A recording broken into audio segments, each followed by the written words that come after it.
पूरे प्रकरण में 2 लोगों की मृत्यु की सूचना प्राप्त हुई है, जिनको उनके परिजनों के उपस्थिति में शांतिपूर्ण तरीके से उनका जो सुपुर्द खाक कार्यक्रम होता है, जो प्रक्रिया होती है, उसको किया गया है। अभी स्थिति नियंत्रण में है। लगातार जिला प्रशासन के द्वारा निगरानी रखी जा रही है और कुछ थाने हैं जहाँ पर लोगों को संशय है कि लोगों को असुविधा हो रही है। तो मैं बताना चाहूँगा कि अभी एसडीएम साहब ने एक ऑर्डर निर्गत किया है, जिसमें Kotwali, lower Bazar, Hindpiri, daily market, Chutia and Doranda, ये 6 थाने के क्षेत्र में अभी भी सीआरपीसी के धारा 144 के अंतर्गत निषेधाज्ञा आदेश लागू रहेगा, परंतु दोपहर के 1 बजे से लेकर 5 बजे तक आज इन 6 थानों के जो भी निवासी हैं वो घर से बाहर निकलकर अपने आवश्यक सामग्री को क्रय कर सकते हैं, दुकान पे जा सकते हैं, बट बशर्ते कि उस दुकान पर कभी भी किसी भी स्थिति में 4 से ज़्यादा लोग एकत्रित ना हो। अगर 5 या 5 से ज़्यादा लोग एकत्रित होंगे तो उसको अनलॉफुल असेंबली माना जाएगा। और इस 6 थाना के अलावा बाकी सभी थाना, चाहे वो शहरी हो चाहे ग्रामीण क्षेत्र में, किसी भी तरह का कोई 144 धारा लागू नहीं किया गया है। और मैं सभी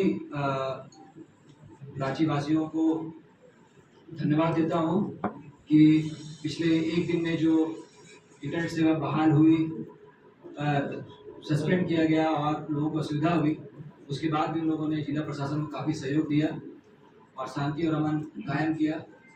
और हम उम्मीद करते हैं कि आने वाले समय में भी शांति और अमन और चैन ये रांची के पूरे जिले में कायम रहेगा। इससे पूर्व में रास्ते पे आपको मैंने ब्रीफ किया था कि हम लोग इन्वेस्टिगेशन कर रहे हैं, इन्वेस्टिगेशन स्टार्ट हुआ है, इन नहीं हुआ है। मैंने आपको ये भी कहा हम जो कुछ भी कहेंगे, जो कुछ बोलेंगे वो साक्ष्य आधारित होगा।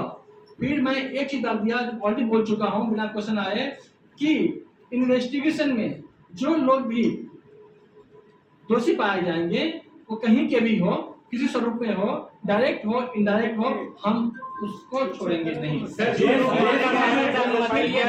रांची में कुछ असामाजिक और उपद्रवी तत्वों के द्वारा यहाँ की शांति व्यवस्था, आपसी समन्वय को खराब करने की कोशिश की गई थी।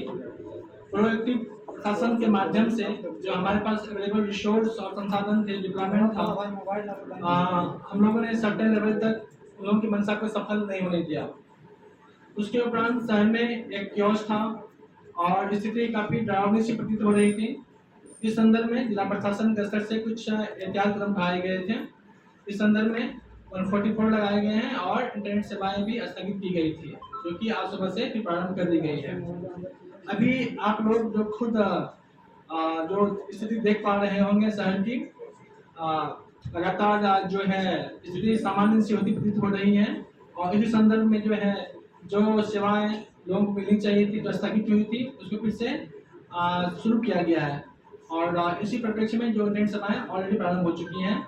आज जिला प्रशासन के जो द्वारा ये निर्णय लिया गया कि जो आम लोगों की थोड़ी सी परेशानियां हो रही है उसको हम लोग कुछ हद तक सर्टेन लेवल तक कम करने की कोशिश करें। एक प्रॉपर मीटिंग के बाद हम लोगों ने कुछ पॉकेट में कुछ समय के लिए उन चीज़ों को थोड़ा सा रिलैक्स करने की प्रक्रिया आरंभ कर दी है। आप लोगों को बताना चाहूँगा कि जो स्थिति हुई थी उसके उपरांत जिले में अभी तक कुल मिला के 25 FIR रजिस्टर्ड हो चुके हैं।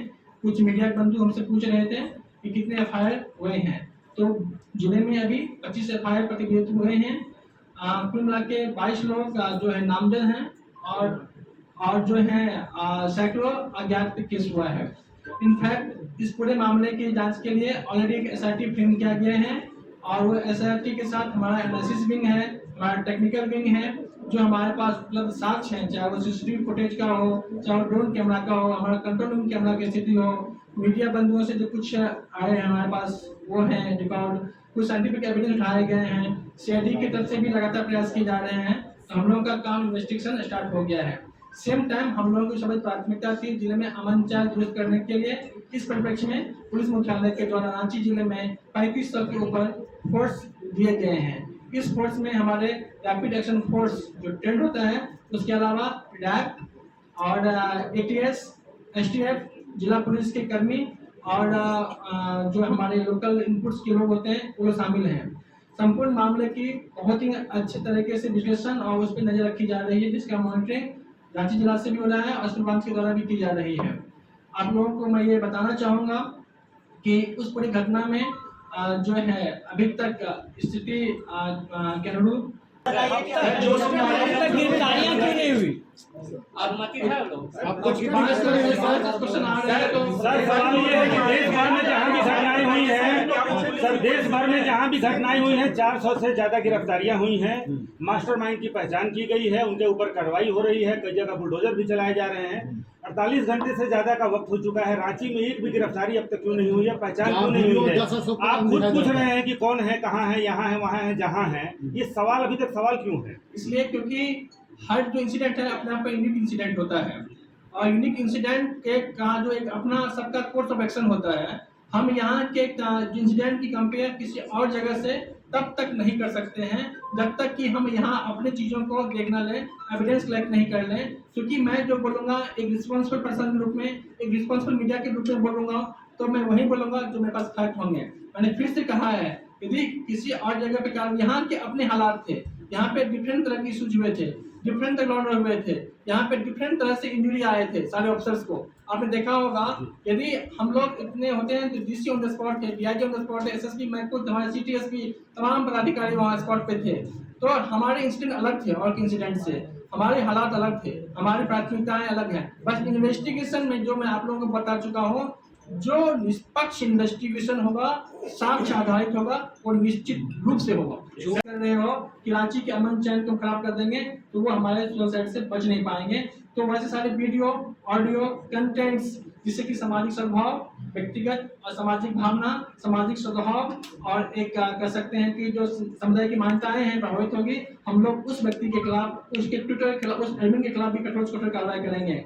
अभी बहुत सारे वीडियो, ऑडियो जिसमें कुछ आपको तो जिन बातें कुछ अफवाह के रूप में जहाँ था उड़ रही थी, हम लोगों ने उस सब वीडियो, ऑडियो को भी अपने पास लगाया है और एक स्पेशल टीम के माध्यम से हम उस ऑडियो वीडियो की जांच करवा रहे हैं। वास्तव में कुछ सही होगा तो उसके अनुरूप कार्रवाई की जाएगी, लेकिन वीडियो सिर्फ और सिर्फ नफरत, द्वेष, ईर्ष्या, हिंसा को बढ़ाने के लिए किया जा रहा हो तो ऐसे लोगों को हम माफ नहीं करने वाले हैं। तो इस परिप्रेक्ष्य में अभी जो स्थिति है, जैसे कि ऑडियो साहब ब्रीफ कर चुके हैं आप लोगों को, है कि अभी लोगों की परेशानी को देखते हुए जो लोगों की डिमांड है और जो शहर की स्थिति थोड़ी बेहतर हो रही है, इस संदर्भ में जो आप लोगों के लेवल से भी मॉनिटरिंग हो रहा है, जो बातें रिपोर्ट आ रही है, एक सर्टेन पॉकेट में सर्टेन टाइम के लिए एक रिलेक्सेशन दिया जा रहा है।